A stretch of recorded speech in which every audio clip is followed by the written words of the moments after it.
Disons-le tout net, même si ça n'a l'air de rien, sans le zéro, il n'y aurait pas de note éliminatoire, il n'y aurait pas de système binaire, il n'y aurait pas de bons comptes qui font de bons amis. Et bien d'autres choses encore.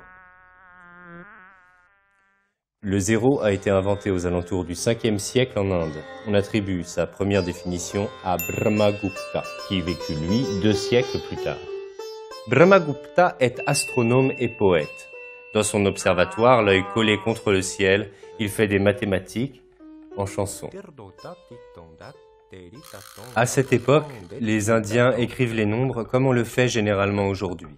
La place de chaque chiffre marque leur nature, unité, dizaines, centaines, etc. Et la valeur du chiffre, le nombre d'unités, de dizaines, de centaines, etc. Avec les Indiens, les chiffres prennent des positions. Mais quand la valeur d'une position est nulle, qu'est-ce qu'on fait? Pour faire la différence, par exemple, entre 781 et 7801, les Indiens mettent d'abord un espace vide. La nature a horreur du vide, on le sait bien. Un soir de pleine lune, face à ce vide, ce blanc, ce rien, Brahmagupta s'interroge. Quand il n'y a rien, on ne met rien, logique. Pourtant ce n'est pas rien.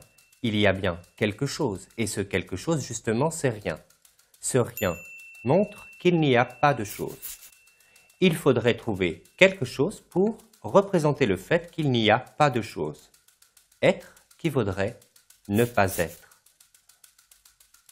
Est-ce que c'est possible cela? On pourrait faire le tour de rien, l'air de rien. Au moins, il y aurait rien, mais ce serait borné.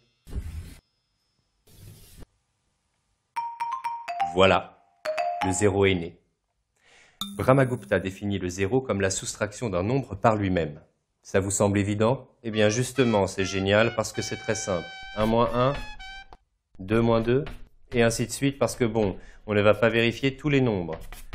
Quelques mises en situation. 3 fois 0, 3 plus 0. Le 0 est nul en addition. Attention, ça se complique. Si on divise par 0, eh bien, c'est interdit, provisoirement. On ne divise pas par 0. C'est comme ça, un point c'est tout. En dessinant le vide, le néant, le rien, Brahmagupta invente un signe pour l'absence et ouvre le chemin de la représentation de ce qui n'était pas représentable jusque-là. Il part dans des contrées lointaines à la recherche de l'infini.